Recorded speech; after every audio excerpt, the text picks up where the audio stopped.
जय हिंद दोस्तों, स्वागत है आप सबका स्लीपी क्लासेस के यूट्यूब चैनल पे। उम्मीद करता हूं आप सब अच्छे हैं और तंदुरुस्त हैं। तो दोस्तों, आज हम डिस्कस करेंगे 6 इंपॉर्टेंट और रेलेवेंट आर्टिकल्स जो कि इंडियन एक्सप्रेस और हिंदू में 8 और 9 सितंबर को आए हैं। ठीक है जी, तो हम शुरू करते हैं अपने पहले आर्टिकल से। तो दोस्तों, पहला आर्टिकल हिंदू में कल आया था, यह है the economic reforms looking back to look ahead. क्या कंटेक्स्ट है इस आर्टिकल का? इस आर्टिकल का कंटेक्स्ट है harnessing the human resource capital. दोस्तों, अब देखिए, आप जानते हैं कि हम एक बहुत यंग कंट्री हैं। We are a young population. The average median age of any Indian is 28 years old. ठीक है, we have a lot of demographic dividend, but the problem is that अभी तक जितने इकोनॉमिक रिफॉर्म्स पिछले 30-35 सालों में आए हैं, खास करके 1991 के बाद, ह्यूमन रिसोर्स हार्नेसिंग पोटेंशियल पे इतना फोकस नहीं करा गया, एम्फसाइज नहीं करा गया। So how can we harness the human resource capital, उसके रिगार्डिंग इस पे बात करी गई है। तो पहले तो हम बात करते हैं primary drivers of the economy, right? So apart from the institutional and structural issues impacting the economy, what are the other drivers of the economy? ठीक है, तो ड्राइवर्स ऑफ द इकोनॉमी में क्या आते हैं? ह्यूमन कैपिटल आ जाता है, technology readiness आ जाती है, लेबर प्रोडक्टिविटी आ जाती है, disposable income, capital expenditure, process innovation. तो ये कुछ important drivers of the economy है। ह्यूमन कैपिटल पे आई विल रिपीट, अभी इतना काम नहीं करा गया। पोटेंशियल बहुत है, हमारे इंडियंस के पास टैलेंट की कमी नहीं है, बट उसको हार्नेस करने का जो पोटेंशियल है वो अभी पूरा एक्सरसाइज नहीं करा गया। ठीक है, so human resource capital formation, a good determinant of labour productivity, has been found wanting over in the entire period of reform, specially from the last 30 years post the LPG reforms. अब यहां पे कुछ data आ जाता है, data हम इसके बारे में कुछ डिस्कस करते हैं।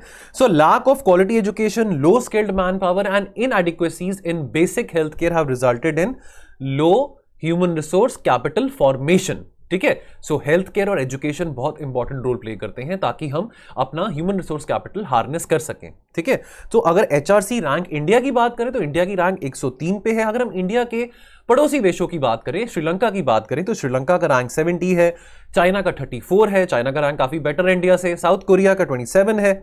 ये कहां से आया है? ग्लोबल ह्यूमन कैपिटल रिपोर्ट से डेटा आया है। तो you can coat these reports. अगर आपको ऐसा पूछा जाए तो आप वहां पे डायरेक्टली रिपोर्ट्स को कोट कर सकते हैं, बिकॉज एट द एंड आपको मेंस में अपने आंसर में एज चाहिए as compare to the others. ठीक है, वर्ल्ड बैंक का डेटा क्या कहते हैं on GDP for 2019? The low per capita GDP in India which is round about $2100, it is ranked 125th globally against the world average of $11,429। ठीक है, तो हमारी पर कैपिटा जीडीपी भी बहुत कम है, लेबर प्रोडक्टिविटी भी बहुत कम है, डिस्पोजेबल इनकम भी बहुत कम है।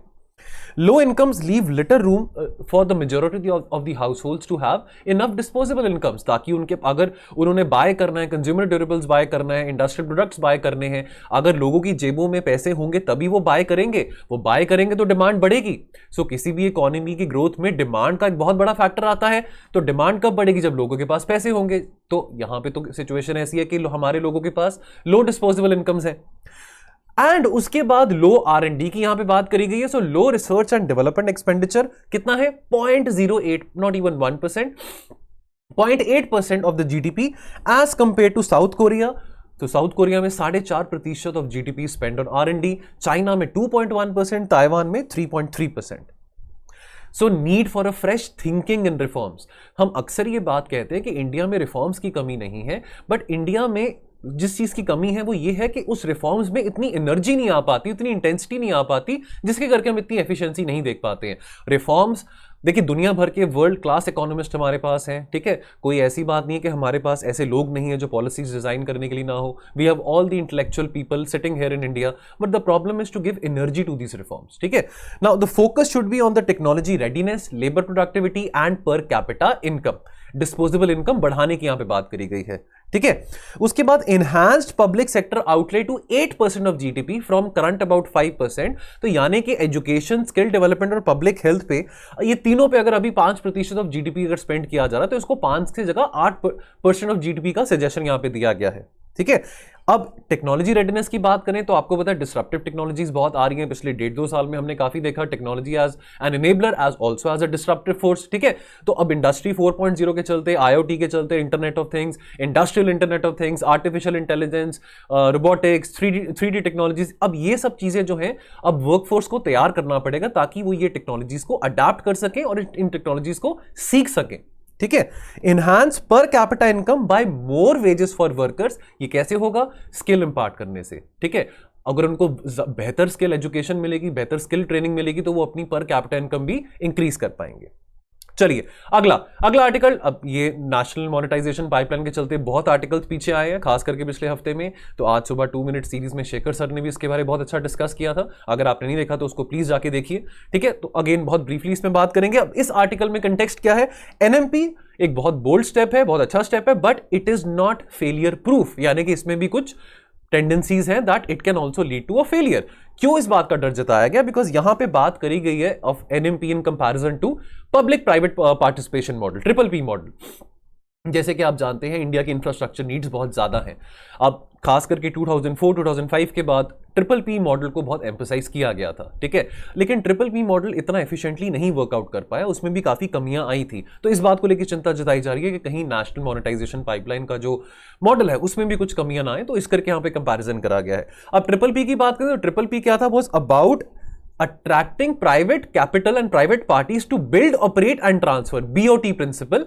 कि प्राइवेट पार्टीज को बुलाया जा रहा है कि प्राइवेट पार्टीज आए, वो बिल्ड करें एसेट को, इंफ्रास्ट्रक्चर एसेट को ऑपरेट भी करें, और देन वो उसका पूरा सारा का सारा जो भी सिरदर्दी है एसेट की मैनेजमेंट की, वो उन्हीं की प्राइवेट बॉडी की रहेगी फॉर ग्रीन फील्ड प्रोजेक्ट्स। अभी इसमें तो नेशनल मोनेटाइजेशन पाइपलाइन में तो ब्राउन फील्ड प्रोजेक्ट्स हैं, यानी कि ऑलरेडी ये सेट बने हुए हैं, सरकार ने बनाए हुए हैं, और उसकी जो ऑपरेटिंग कैपेबिलिटी है वो प्राइवेट सेक्टर एंटिटी को दी जाएगी। पर ट्रिपल पी में नए सिरे से प्रोजेक्ट बनाने की बात करी गई थी कि प्राइवेट पार्टीज आके नया प्रोजेक्ट न्यू बेसिस से बनाएंगे, ग्रीन फील्ड प्रोजेक्ट्स इसको हम बात करते हैं अंडर द बीओटी प्रिंसिपल, ठीक है। अब ये एक बहुत कॉम्प्लिकेटेड प्रोसेस था ट्रिपल पी का, बिकॉज यहां पे देखिए जहां पे तो सरकार इन्वॉल्व है, जहां पे सरकार ने हाईवे बनाना है, कोई रोड बनानी है, कोई पोर्ट बनाना है, तो वहां पे लैंड तो चाहिए कुछ भी चीज बनाने के लिए। लैंड के बिना तो नहीं बनने वाला, लैंड क्लियर करना पड़ेगा। तो लैंड एक्वायर करना सरकार के लिए तो ईजी है, बट प्राइवेट सेक्टर एंटिटी के लिए, प्राइवेट प्लेयर के लिए लैंड एक्वायर करना बहुत बड़ा चैलेंज है। It is a very complicated process. उसके चलते अगर देखिए आपने धंधा करना है, बिजनेस करना है, तो आपको पता है कि ब्यूरोक्रेटिक हर्डल्स बहुत होती हैं, रेड टेपिज्म बहुत होता है। तो जब तक आपके कॉन्टैक्ट्स नहीं है सरकार के अंदर, तब तक आप अपना धंधा, अपना बिजनेस नहीं कर पाते हैं। तो इसके चलते ट्रिपल पी मॉडल में a lot of liaising and corruption was involved, which showed the remnants of the inspector Raj era, because आपको कॉन्टैक्ट्स बनाने हैं, आपको अपना काम निकलवाना है, नहीं तो अदरवाइज तो प्रोजेक्ट इन्वायरमेंटल क्लियरेंसेज नहीं मिलते, project they are in the pipeline for 10 years 15 years। अब आपने बैंकों से लोन उठाया हुआ है, आपने बैंक को लोन भी वापस करना है, इसके चलते एनपीएस बढ़ जाते हैं, ठीक है। तो ये बहुत कॉम्प्लिकेशंस इन्वॉल्व होती हैं ट्रिपल पी मॉडल में, बिकॉज ब्यूरोक्रेटिक हर्डल्स आ जाते हैं। तो ब्यूरोक्रेटिक हर्डल्स का इंपैक्ट हमारे राइजिंग एनपीएस पे भी पड़ता है, ठीक है। अब प्राइवेट उद्योगपति कहता है कि भी मैं क्या करूं, मैंने लोन उठाया हुआ है लाखों करोड़ों का बैंक से, लेकिन प्रोजेक्ट एग्जीक्यूट नहीं हो पा रहा, इतनी सारी हर्डल्स आ रही हैं, तो मैं क्या करूं उस चीज को लेके, ठीक है। तो ये प्रॉब्लम्स थी ट्रिपल पी मॉडल में। अब how is NMP different from triple P? तो NMP is about leasing out the already जो बने बनाए एसेट्स हैं, ब्राउन फील्ड इंफ्रास्ट्रक्चर एसेट्स जिसको हम कहते हैं। फॉर एग्जांपल हम हाईवे की बात करें, नेशनल हाईवे की बात करें, ठीक है, तो वो ऑलरेडी बना हुआ है, सरकार ने बनाया हुआ है, वो बना बनाया सेट, ओनरशिप तो सरकार के पास रहेगी। जैसे कि आपको पता है एनएमपी में ओनरशिप तो नहीं जाती प्राइवेट एंटिटी के पास। अब प्राइवेट एंटिटी जो होगा वो उसको ऑपरेट करेगा, ठीक है, कुछ लीज लेगा 25-30 साल का सरकार से। तो ये बात है यहाँ पे, that is why NMP is different from triple P के यहाँ पे ब्राउन फील्ड असेट मैनेजमेंट की बात आ रही है, ठीक है। अब यहां पे एनएमपी प्रोसेस में इतना कॉम्प्लिकेशन इन्वॉल्व नहीं है जितना ट्रिपल पी में था, यानी कि यहां पे लैंड एक्वायर करने की सिरदर्दी नहीं है प्राइवेट प्लेयर को, लैंड एक्वायर की सिरदर्दी ग्रीनफील्ड प्रोजेक्ट्स में थी। यहां पे तो ऑलरेडी सरकार ने प्रोजेक्ट बनाया हुआ है, और ना ही यहां पे किसी किस्म की टेंशन है कि आपको कॉन्टैक्ट चाहिए, आपको अप्रोच चाहिए, या आपको सिफारिश लगानी है किसी किस्म की, क्योंकि यहां पे तो ऑलरेडी आपको प्रोजेक्ट बना मिल रहा है जो आपको मैनेज करना है, ऑपरेट करना है फॉर द नेक्स्ट 25 और 30 ईयर्स, ठीक है। तो यहां पे क्या बात देखी जाएगी जब हम इसको साइन करेंगे, प्रोजेक्ट जब लीज आउट करेंगे किसी प्राइवेट प्लेयर को, operational experience of that private sector entity in running a particular class of infrastructure asset, that is all what is needed. तो यहां पे ये कॉन्टैक्ट्स या यहां पे इस तरह की लियाजनिंग की जरूरत नहीं होगी। Why is NMP not fail proof? So there is no clarity over the key performance indicators to be kept for the contracts assigned, number one. Number 2, tendency for the government departments to उनकी tendency सरकारी departments की, ministries की होती है to over centralise the project. क्योंकि देखिए अब जितना मर्जी हम बात करें, एनएमपी की बात करें, वैसे तो ट्रिपल पी भी बहुत प्रॉमिसिंग ऑन पेपर साउंड करता है, बट ब्यूरोक्रेटिक हर्डल्स फिर भी आ जाती हैं। अब वो हर्डल्स की चिंता यहां पे भी दिखाएगी कि क्या गारंटी है कि यहां पे ब्यूरोक्रेटिक हर्डल्स नहीं आएंगी, डिस्पाइट कि किसी मिनिस्ट्री ने कोई प्रोजेक्ट, कोई ऐसा एसेट किसी प्राइवेट सेक्टर एंटिटी को 25-30 साल के लिए दे दिया, उस बात की कोई गारंटी नहीं है कि हर्डल्स नहीं आएंगी। एंड वेरी इंपॉर्टेंट, ये अभी इस चीज का मेंशन नहीं है एनएमपी के अंदर, very important to have a robust dispute resolution mechanism which is not there at the moment. चलिए अगला आर्टिकल, ये कल इंडियन एक्सप्रेस में आया था, the party wants its peoples back. ठीक है, तो ये बड़ा अच्छा आर्टिकल है, किस कंटेक्स्ट में, over regulation of the education technology industry in India, the ed tech industry in China, bag your pardon, in China, not in India, in China.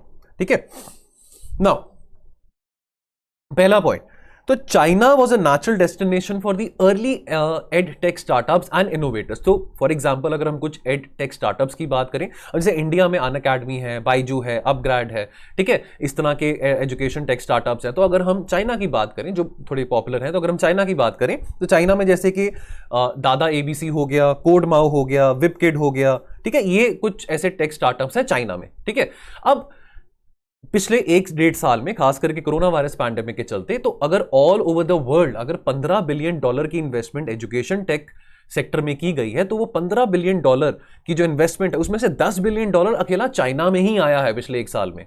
ठीक है, so over $10 billion in 2020 made its way to the Chinese edtech industry. और अगर हम India की बात करें तो India में कितना इन्वेस्टमेंट आया एजुकेशन एडटेक सेक्टर में, इज क्लोज टू $1.4 बिलियन। तो ऑलमोस्ट 10 गुना ज्यादा चाइना में इन्वेस्टमेंट आया है। ठीक है, अब तो एग्जांपल की बात करें, इंडियन एडटेक स्टार्टअप जैसे आप जानते हैं अनअकैडमी हो गया, एरोडाइटस हो गया, अपग्रेड हो गया, तो ये कुछ इंडियन एडटेक स्टार्टअप्स है, बाइजू हो गया। ठीक है, अब ये जो तीनों हैं, अनअकैडमी, एरोडाइटस और अपग्रेड, ये यूनिकॉर्न्स हैं, यानी कि इनका वैल्यूएशन $1 बिलियन है। और बाइजू की बात करें वो डेकाकॉर्न है, यानी कि उसकी वैल्यूएशन $10 बिलियन है। ठीक है, अब इससे भी बड़े बड़े प्लेयर्स तो चाइना में बैठे हुए हैं एडटेक में। ठीक है, अब प्रॉब्लम क्या है, प्रॉब्लम यहां पे ये आती है कि चाइना की आपको पता आदत है कि उनको हर चीज रेगुलेट करने की, ओवर कंट्रोल करने की बहुत उनको आदत है।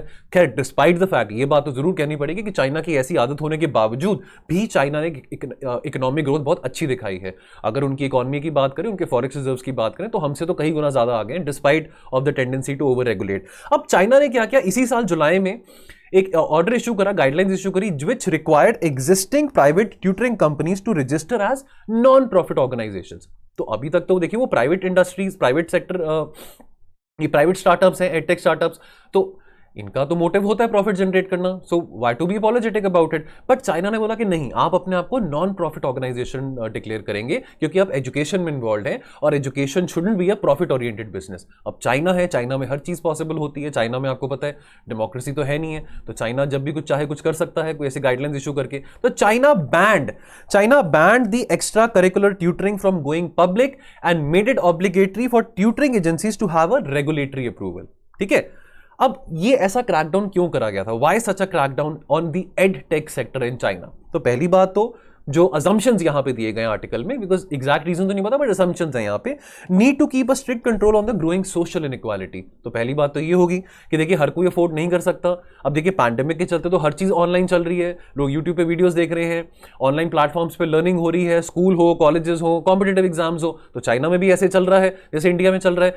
बट बात ये आती है कि ये जो एडटेक कंपनीज हैं, एडटेक स्टार्टअप्स है, they charge a big bomb to the students in China, and इसके चलते, वो तो खैर इंडिया में भी होता है, but they charge a lot of money, और इसके चलते हर कोई अफोर्ड नहीं कर सकता ऑनलाइन एजुकेशन। तो इस सोशल इनइक्वालिटी को एड्रेस करने के लिए चाइना ने रेगुलेशन लगाया कि भाई आप अपने आप को नॉन प्रॉफिट डिक्लेयर करो, प्रॉफिट का कोई धंधा नहीं है यहाँ पे एजुकेशन में, education is totally non profit. अब चाइना है तो मुमकिन है। ठीक है, so to stop the brutal overworking of young children by over aspiring and ambitious parents. तो पेरेंट्स का भी प्रेशर रहता है बच्चों पे कि आप 110% नंबर लेके आओ, 105% नंबर लेके आओ, 95% लेके आओ। तो वो पेरेंट्स का प्रेशर अगर इंडिया में होता है तो चाइना में भी होता है, उस प्रेशर को, ताकि बच्चे प्रेशराइज ना फील करें। बट जो सबसे फंडामेंटल रीजन है, तो वो रीजन क्या है, वो रीजन ये है कि चाइना में, जैसे आप जानते हैं, बहुत सालों से वन चाइल्ड पॉलिसी फॉलो करी जा रही थी। अब चाइना में वन चाइल्ड पॉलिसी के चलते पेरेंट्स को कम पैसे खर्च करने पड़ते थे, मतलब यानी कि अगर एक बच्चा है तो इतनी उनकी जो इनकम है इतनी नहीं स्पेंड होगी on the children education, as compare अगर उनके पास 2 या 3 बच्चे हैं। ठीक है, तो अब चाइना क्या कर रहा है, चाइना इंकरेज कर रहा है पेरेंट्स को कि आप ज्यादा बच्चे करो। हमारे पास तो जो हमारी मीडियन एज पॉपुलेशन है चाइना में 48 ईयर्स है, हमारी पॉपुलेशन एज जो रही है, तो हम ज्यादा बच्चे करेंगे। अब पेरेंट्स कहते हैं बच्चे तो हम तब करेंगे जब बच्चों को पालना इतना आसान होगा, बच्चे पैसे पालें, बच्चों को पालना बड़ा मुश्किल है, उनकी एजुकेशन पे इतना खर्चा है, ये जो अकेडमीज हैं ये इतना ज्यादा फीस चार्ज करती हैं, तो हम कैसे करें। तो चाइना ने इस करके इन अकेडमीज पे, इन एडटेक स्टार्टअप्स पे कंट्रोल लगाना शुरू कर दिया और पेरेंट्स को इंकरेज किया कि आप और बच्चे करिए, कोई बात नहीं, आप और बच्चों पे ज्यादा प्रेशर नहीं डालना, बच्चों को 9 बजे के बाद नहीं पढ़ाना, बच्चों को उनका सोना भी बहुत जरूरी है, उनका पढ़ना भी बहुत जरूरी है, उनका खेलना भी बहुत जरूरी है, और आप अपनी फैमिली प्लानिंग करिए ताकि ऐसी पॉलिसीज निकालेंगे जिसके चलते पेरेंट्स को ज्यादा खर्चा अपने बच्चों पे नहीं करना पड़ेगा, ठीक है। और जो दूसरी बात है जो थोड़ी ऐसी लगती है जिसके करके क्रैकडाउन हुआ है टेक इंडस्ट्री इन चाइना पे, वो ये है कि ये जो एजुकेशन टेक स्टार्टअप्स हैं इनका इन्फ्लुएंस बच्चों पे बहुत होगा, बिहेवियरल चेंजेस बच्चों पे आ सकते हैं। और जो चाइना की कम्युनिस्ट पार्टी है वो ये बात अपने होते हुए नहीं देख सकती कि उनके देश में बच्चों के ऊपर प्रभाव कोई और प्राइवेट सेक्टर कंपनीज के करके है, because they want to control the minds of the people. तो चाइना की ये पुरानी आदत रही है, चाइना कम्युनिस्ट पार्टी की, ठीक है। So the CCP wants to ensure that the autonomy of the government run school and colleges as is maintained so as the behaviour of the masses is not influenced by these emerging edtech startups, ठीक है। तो they want to control and they want to retain the autonomy of the government schools and colleges. So edtech in India की बात करें, so new age हमारे यहां पे ऐसा नहीं है, हमारे यहां पे ऑन द कॉन्ट्ररी इतनी रेगुलेशन की बात नहीं करी गई है कि यहां पे इतनी रेगुलेशन हो यहां पे, बल्कि हमारे यहां पे जो न्यू एजुकेशन पॉलिसी लॉन्च करी गई थी पिछले साल, उससे फर्दर एम्पलीफाई करा गया on the already ongoing momentum for privatising and commercialising India's existing educational capacities, ठीक है। तो गवर्नमेंट यहां पे तो बहुत खुशी खुशी ओपन आर्म्स के साथ एम्ब्रेस कर रही है प्राइवेट इन्वेस्टमेंट को, प्राइवेट सेक्टर पार्टिसिपेशन को एडटेक स्टार्टअप्स में। तो यहां पे रेगुलेशन की कोई बात नहीं करी जा रही है, मगर but need of the hour for India is also. हालांकि आपको पता है इंडिया में भी ब्यूरोक्रेट्स को बहुत शौक है रेगुलेट करने का, सरकार को बहुत शौक होता है रेगुलेट करने का, बट इस मामले में अभी सरकार इतना ओवर रेगुलेशन नहीं दिखा रही चाइना की तरह। जैसे चाइना में बहुत स्ट्रिक्ट कंट्रोल्स लगाए जा रहे हैं, तो ऐसा इंडिया में नहीं है। But need of the hour in India, यहां पे क्या बात करी गई है, meaningful public capacity and intervention to check the private interest in the education sector, but not exactly following the China's path of over regulation, ठीक है। तो कंप्लीटली ढील छोड़ना भी अच्छी बात नहीं है, यहां पे ये सजेशन दिया गया है, but at the same time China की तरह ओवर रेगुलेट करना भी सही नहीं है। सो लिमिटेड इंटरवेंशन रिक्वायर्ड है। चलिए अगला article, the idea of south Asia, ये कल आया था जी इंडियन एक्सप्रेस में। सो ये किस कंटेक्स्ट में बात करता है, साउथ एशियन सॉलिडारिटी में बात करते हैं। तो बहुत जल्दी बहुत ब्रीफली अगर इसके बारे में बात करें, सार्क जैसे कि आप जानते हैं 1985 में स्टैब्लिश किया गया था, ठीक है। सो अब सार्क के चलते आपको पता है कि साउथ एशिया में कई सारी कन्फ्लिक्ट्स हो रही हैं, कई सारी प्रॉब्लम्स हो रही हैं। अभी हम अफगानिस्तान में देख रहे हैं बहुत प्रॉब्लम चल रही है, अर्ली दिस ईयर म्यांमार में प्रॉब्लम चल रही थी, ठीक है। म्यांमार की मिलिट्री वहां पे रूल कर रही है, तो वहां पे overthrow of democratic elected government हुआ। इसके चलते ये देखा जाता है कि सार्क की जो सारी कंट्रीज हैं वो चुप रहती हैं, वो mute, they are just the mute spectators watching all this tamasha and watching all this drama happening, whereas the idea of South Asia solidarity is not existing in reality. SAARC को बनाने का तो बहुत प्रॉमिसिंग बात करी गई थी कि सार्क बनेगा तो साउथ एशियन सॉलिडारिटी बढ़ेगी, कि भाई इस पूरे सब कॉन्टिनेंट में बहुत कॉलोनियल रूल का बहुत बुरा इंपैक्ट रहा था, पार्टीशन हुआ, ठीक है। इतने सारी कंट्रीज में रिलीजियस डिफरेंसेस हैं, कम्युनलिज्म की प्रॉब्लम है, तो इसके चलते सार्क सॉलिडारिटी का बेसिक आइडिया था जो सार्क बनाया गया था 1985 में, बट ऐसा देखने को नहीं मिल रहा, ठीक है। So nothing contributes to enmities among nations more than the perpetuating of a mindset that acquires comfort from hostility towards other। तो ऐसा माना जाता है कि ये देशों को अच्छा लगता है कि भी किसी और देश में अगर हॉस्टिलिटी हो रही तो उनका वो चुप रहते हैं, वो ज्यादा इंटरवीन नहीं करते हैं। देखिए यहाँ पे इंडिया की रिस्पॉन्सिबिलिटी की बात आती है कि इंडिया बड़ा भाई है इन सब देशों का, इंडिया तो साइज में बहुत बड़ा है, ठीक है। चलो सार्क में चाइना तो नहीं आता, बट इंडिया बहुत बड़ा है साइज में, है ना। तो इंडिया की रिस्पॉन्सिबिलिटी बनी चाहिए कि India as a big brother वो रोल प्ले करे towards showing this compassion towards the other South Asian countries. But unfortunately because of the differences between India and Pakistan, this whole block has been hijacked. So conclusion क्या निकलता है? So the hope that a regional perspective would gradually encourage regional consciousness and identity has receded. Promising idea था SAARC का, but इतना effective नहीं हो पाया। Children growing up in our part of the world, irrespective of the country they live in, need explanatory help from adults as to why there is so much turmoil all around। तो बच्चे चाहे बांग्लादेश के हों, ठीक है, चाहे पाकिस्तान के हों, चाहे अफगानिस्तान के हों, चाहे श्रीलंका के हों, चाहे इंडिया के हों, चाहे मालदीव्स के हों, चाहे भूटान के हों, नेपाल के हों, अब उनको तो नहीं पता ना कि क्या इतिहास रहा है इस पूरे सब कॉन्टिनेंट का, तो उनको बताने का फर्ज है, उनकी ऑब्वियसली क्यूरियोसिटी होगी जानने की कि भाई ये ऐसा इतना टर्मोइल क्यों है इस रीजन में। So that is why this South Asian solidarity is very important, so that आने वाली generations की भी हम help कर सकें to encourage that solidarity amongst the population, amongst people to people solidarity. South Asian region cannot remain a mute spectator watching all this happening for a long time.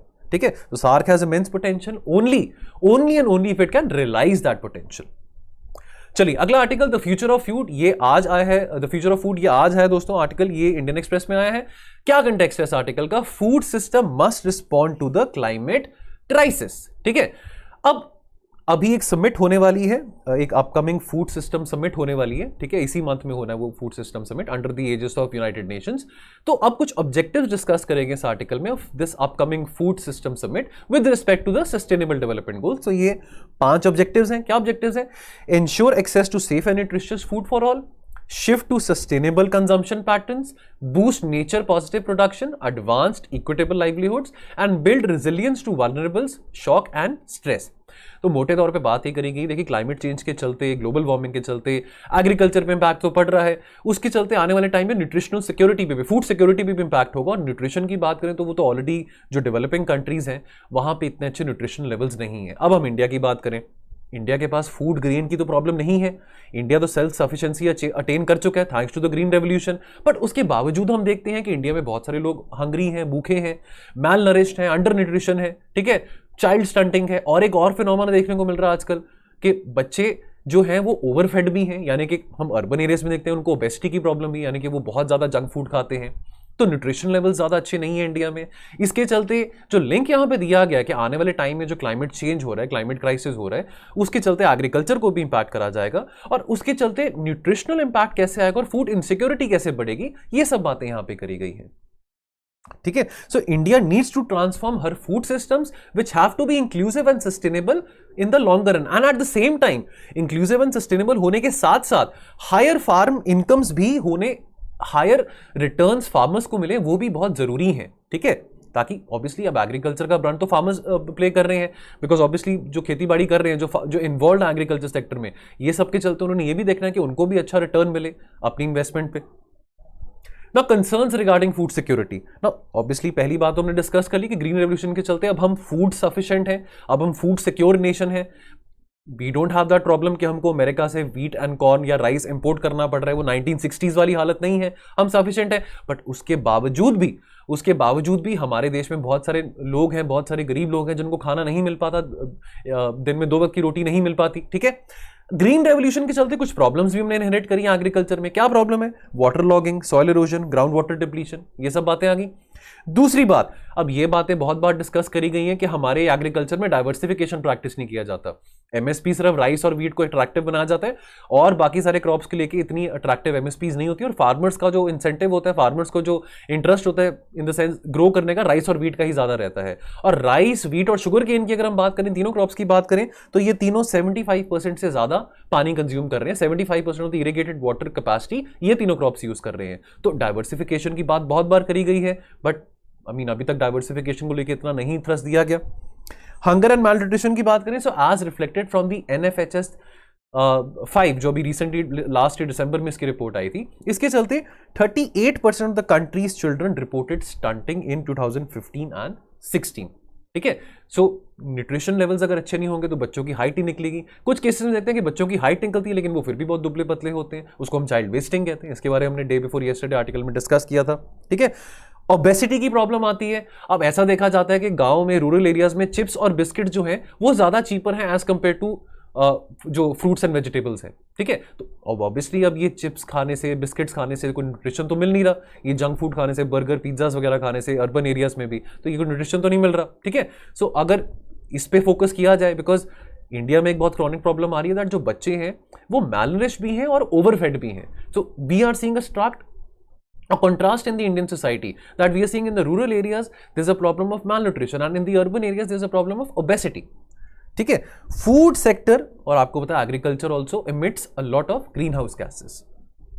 So way forward क्या है, solutions यहां पे दिए गए हैं। Indian agriculture must be inclusive in terms of women and small farmers. आपको पता है कि इंडिया में जो एवरेज लैंड होल्डिंग साइज है वो बहुत कम है।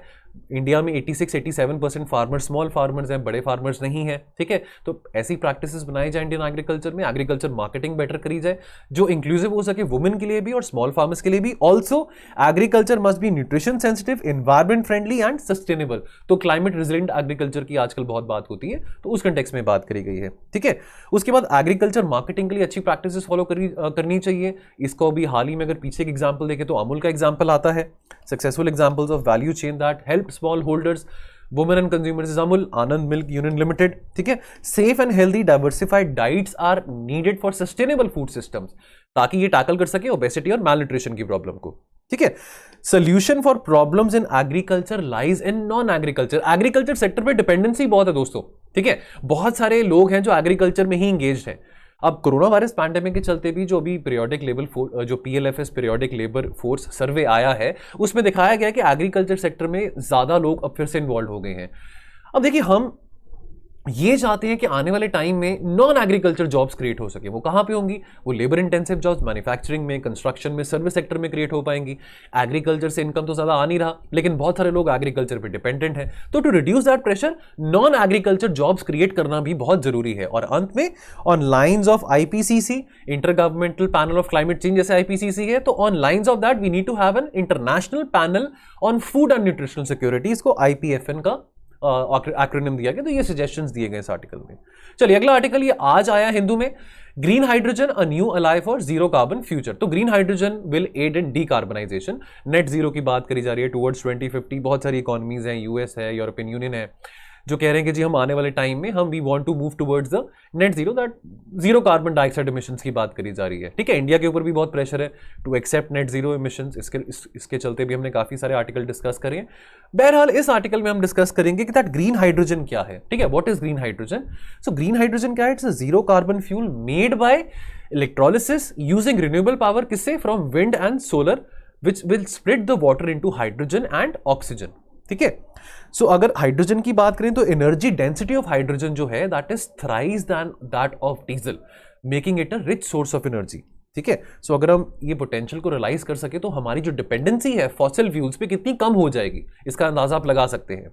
ठीक है, this can be utilize for generation of power to industries and lighting and utilize for generation of power from the natural resources, wind or solar system, and will be a major step in achieving the target of net zero emissions. ठीक है, so this can help India to achieve that target of net zero. Although India की अपनी aspirational needs है, अपनी developmental needs हैं, इस करके India commit नहीं कर रहा नेट जीरो के लिए, बट इंडिया अपनी जो रिस्पॉन्सिबिलिटीज है as far as responsibility towards environment, towards the climate change mitigation is concern, India वो रिस्पॉन्सिबिलिटी अच्छी तरह से निभा रहा है। तो ग्रीन हाइड्रोजन यूज करके, इस तरह की टेक्नोलॉजीज यूज करके, क्लीनर कार्बन टेक्नोलॉजीज यूज करके हम अपनी एनर्जी रिक्वायरमेंट्स भी मीट कर सकते हैं और सस्टेनेबल डेवलपमेंट भी कर सकते हैं। सो ग्रीन हाइड्रोजन के चलते this has the potential for providing power to industries, तो हमारी फॉसिल फ्यूल्स पे डिपेंडेंस कम हो सकती है, and lighting our homes with zero emission of carbon dioxide. ठीक है, तो लगभग 75 million tons per year of hydrogen capable हैं of generating 284 gigawatt of power. ठीक है, so very promising, very very promising. लेकिन प्रॉमिसिंग होने के बाद अब यहां पे कुछ चैलेंजेस आ जाते हैं। What are the challenges involved in green hydrogen? तो पहला चैलेंज है टू कंप्रेस और लिक्विफाई द लिक्विड हाइड्रोजन। इसके लिए टेम्परेचर, जो तापमान है, वो -253 डिग्री सेल्सियस तक होना चाहिए। ये बहुत चैलेंजिंग है। और दूसरी बात कॉस्टिंग की आ जाती है। So as per the report of international renewable energy agency IREA, the production cost of the green source of energy is expected to be around $1.5 per kilogram. So cost ज्यादा आ जाती है यहां पे। ठीक है, now how will this be beneficial for India? तो India is the 4th largest after China, US, European Union. India is the 4th largest energy consuming country. और जैसे आप जानते हैं कि पॉपुलेशन आने वाले टाइम में और बढ़ेगी, आबादी बढ़ेगी तो हमारी एनर्जी नीड्स बढ़ेंगी और एनर्जी कंजम्पशन होगा। तो इसके चलते यहां पे हमारी एनर्जी नीड्स मीट हो सकती हैं थ्रू ग्रीन हाइड्रोजन। ठीक है, so power generation by net zero emission will be the best solution to achieve sustainable growth. तो अभी हाल ही में इंडियन रेलवेज ने भी अनाउंस किया है कंट्री का पहला experiment of hydrogen fuel cell technology. तो that will be run under 89 kilometre stretch between Sonipat and Jind. So a very promising technology, green hydrogen technology has the potential to meet our energy needs as well. Also it's a very clean technology जहां पे carbon dioxide emissions भी बहुत कम होंगे, ना के बराबर होंगे। चलिए, सो आज के लिए दोस्तों इतना ही। मिलते हैं परसों और एडिटोरियल एनालिसिस के साथ। तो आप अपना ध्यान रखिए और पढ़ते रहिए। 1 महीना रह गया प्रीलिम्स के लिए। Please study well. सो जल्दी मिलते हैं दोस्तों। जय हिंद। Thank you.